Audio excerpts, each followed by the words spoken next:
사장님 안녕하세요. 네, 반갑습니다. 최근에 고공행진하던 금값이 변동성을 키우고 있는 모양새입니다. 이 상황 우리 사장님 어떻게 보고 계세요? 금값이 무한정 오를 수는 없잖아요. 지금은 이제 숨고르기 조정기에 접어들었는데요. 이제 그 이유는 금값이 많이 오르다 보니까 차익 실현하려고 이제 내다 파는 사람들도 많이 늘어날 것이고요. 그다음에 그 미 연준의 이제 금리 인하 시기가 좀 더 지연될 수 있다라고 하는 이제 그런 그 우려도 있을 수 있고, 그다음에 미중 간의 그 무역 그 마찰이 좀 더 긍정적으로 끝나지 않을까라는 기대 심리도 작용하는 것 같아요. 그래서 제가 보기에는 이게 이제 단기 조정기라고 보여지고요.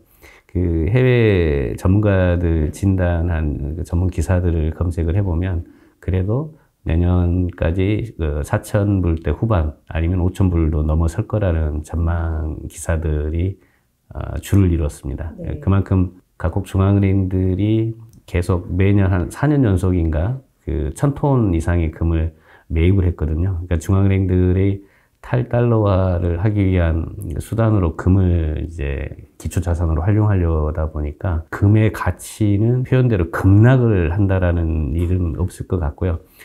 횡보를 한다거나 조정기는 있어도 과거 뭐 10년 전이나 5년 전 금값으로 회귀하는 그게 이제 급락이거든요. 그런 경우는 제가 보기에는 확률적으로 좀 낮아 보인다고 보여집니다. 신의 예측의 영역이긴 할 것 같긴 그렇죠. 한데 제가 이 질문을 왜 드리냐면 제가 이제 사장님 만나뵈려고 찾다 보니까 2009년에도 4,000, 5,000달러 심지어 10,000달러까지도 얘기를 했단 말이죠. 주에 이제 금투자 관심 있는 친구들이. 그래서 도대체 얼마까지 간대?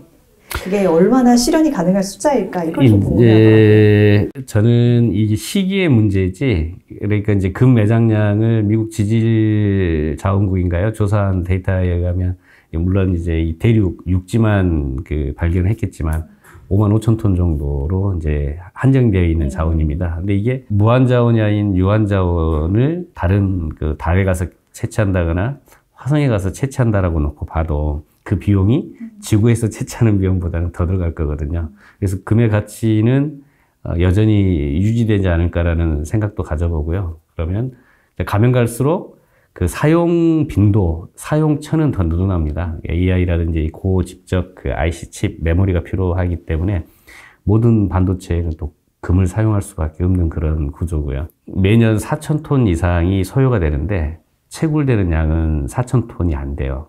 그럼 계속 또 공급 부족이 이어질 거지 않습니까? 그러면 희소성은 계속 올라갈 수밖에 없다라는 게 이제 전문가들의 분석이죠. 변수나 악재를 우리가 또 고려를 안 해볼 수는 없을 것 같아요. 앞서 이제 말씀해주신 금값 상승이 유지되는 이유에 반대일 것 같기는 한데요. 그러면 이제 미국 달러 가치가 상승을 한다거나 금리 인하를 안 한다거나, 이제 금리가 인하가 안 된다는 것은 유동성이 풀리지 않는 거기 때문에 달러 가치가 올라가는 구도가 되는 게 맞겠죠.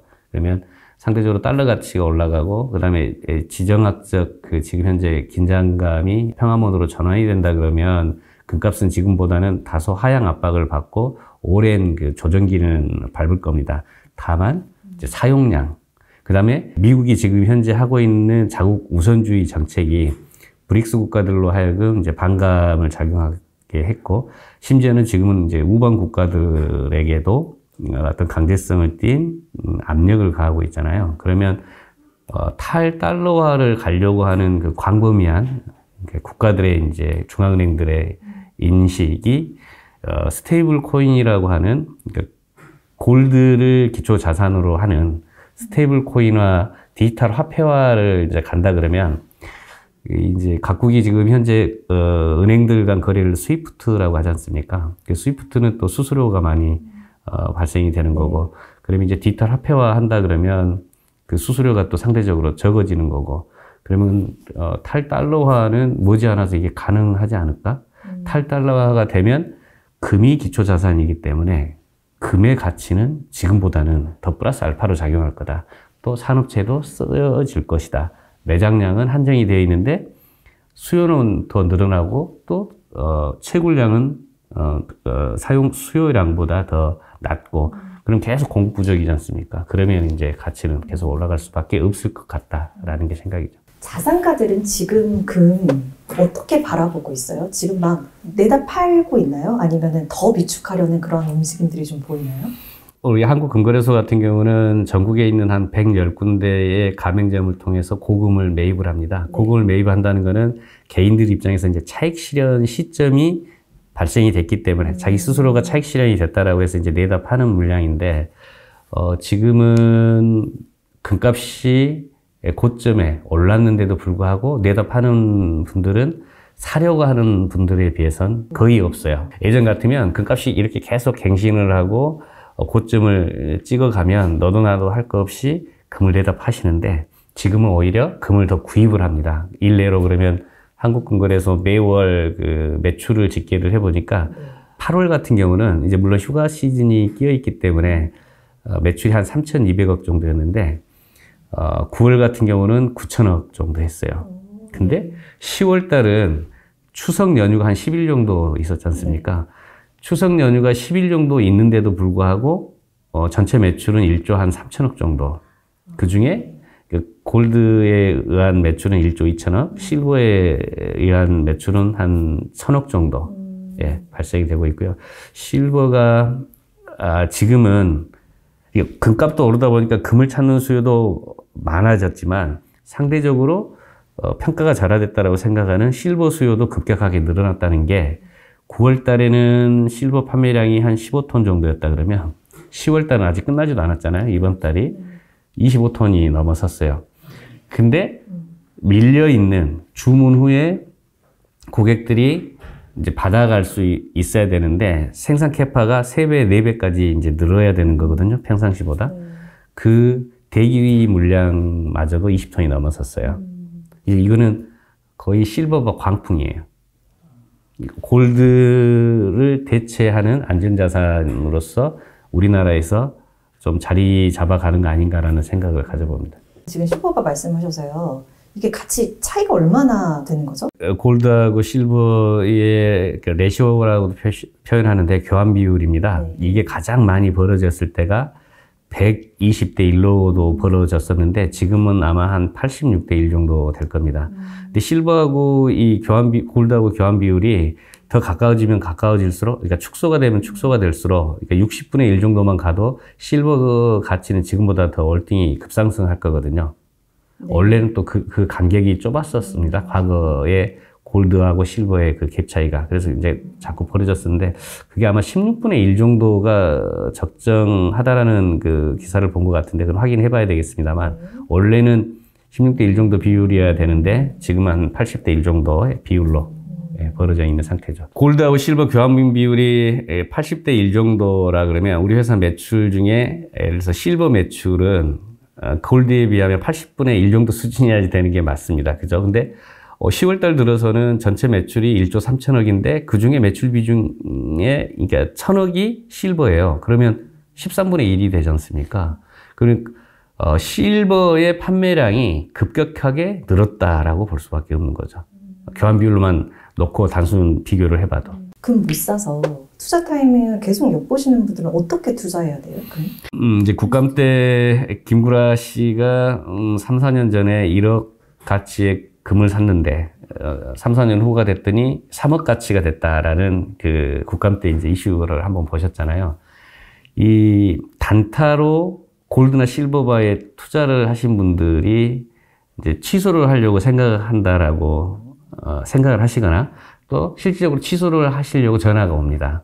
근데 그러면 단타로 골드 실버에 투자했다가 수익을 창출하려고 투자를 하신 분들은 애초부터 접근 안 하시는 게 좋아요. 짧게는 3년, 길게는 5년 이상을 이제 내다보고 골드나 실버를 투자를 하셔야 되는 거거든요. 근데 일일비 하거나, 그러니까 조바심을 많이 느끼시는 분들은 이 실물 투자 안 하시는 게 좋습니다.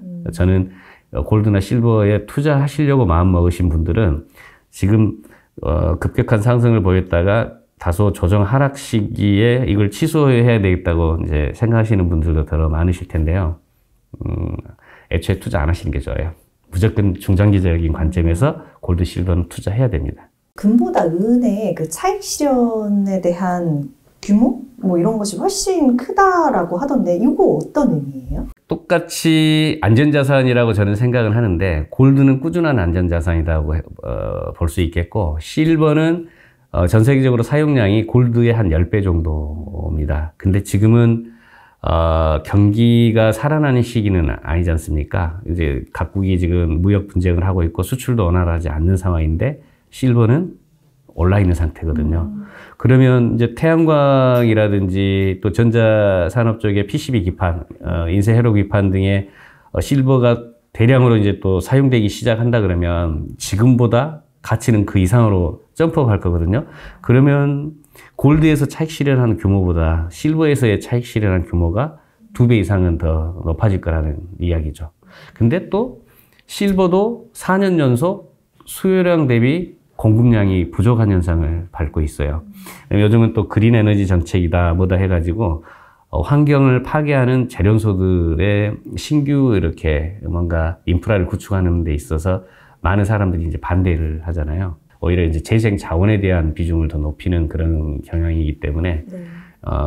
이런 거에 이제 연계된 ESG 경영이라든지 넷제로라든지 이런 거를 이제 많은 사람들이 광범위하게 생각하기 때문에 앞으로 광산 채굴은 갈수록 더 힘들어질 것 같고 광산 채굴에서 나오는 한정된 자원의 가치는 더 올라갈 수밖에 없는 구도가 아닌가라는 생각은 가져봐요. 투자자분들한테 전하고 싶다 생각하시는 말씀이 있다면 한 말씀 부탁드릴게요. 투자의 유형은 여러 가지가 있잖아요. 주식 투자라든지, 그다음에 ETF라든지, 이제 유가증권이라든지, 실물 투자라든지, 이제 부가세가 있고 없고, 나중에 차익 실현했을 때 이제 또 그 세금 여부를 이제 판단하실 텐데, 시장에는 여러 유형의 투자법이 있습니다. 그래서 그 여러 유형의 투자 방법은 앞서 이야기한 대로 ETF도 있고, 이제 KRS를 통한 그 호가 거래 방식도 있고 실물 투자 방식도 있는데 가장 초기 투자 비용이 좀 절감될 수 있는 방법을 찾아서 투자하시는 게 좋을 것 같고요. 그래서 저는 그 순서가 KRX 금시장은 요즘 너무 괴리율이 높아요. 말도 안 되게 그 프리미엄이 높거든요. 네. 한국금거래소를 홍보하는 것 같습니다만 실물은 부가세 10%를 내고 거기에 이제 공임 얹혀서 보통 1kg 판매 가격이 부가세 포함해서 115%다 그러면 유가증권은 101%에 투자했다가 나중에 5% 디스카운트 된, 그러니까 6%만 이상 오르면 차익 실현이 가능한 그 유가증권 상품이 있고요. 골드 같은 경우는. 실버 같은 경우는 요즘 김치 프리미엄이 많이 붙어서 심지어 지금 130%가 넘어요. 판가율이. 그는 실버 유가증권 108%에 투자했다가 나중에 98%에 이제 차익 실현, 그러니까 매입을 해주니까 차익 실현이 되거든요. 10% 이상만 오르면 차익 실현이 가능한 상품도 있어요. 실물도 좋지만 현명한 투자법이 또 다른 여러 종류가 있다. 그 다음에 그 금방금방 플랫폼이라고 해서 개인과 개인이 직거래가 가능합니다. 그러니까 팔려고 하는 사람은 비싸게 팔고 싶어 하고 살려고 하는 사람은 부가세 10%에 대한 부담감이 없는 거를 원하거든요. 그러면 A라는 사람, 팔려고 하는 사람과 살려고 하는 사람을 매칭을 시켜주는 거죠. 그러면 예를 들어서 그 플랫폼 회사는 낮은 수수료만 취하는 거고 실질적인 이익은 개인 간 직거래를 한 당사자들이 이제 취하는 그런 거래 방식도 있어요. 우리 구독자분들한테 많은 도움 말씀 주신 것 같아요. 고맙습니다. 아유, 감사합니다.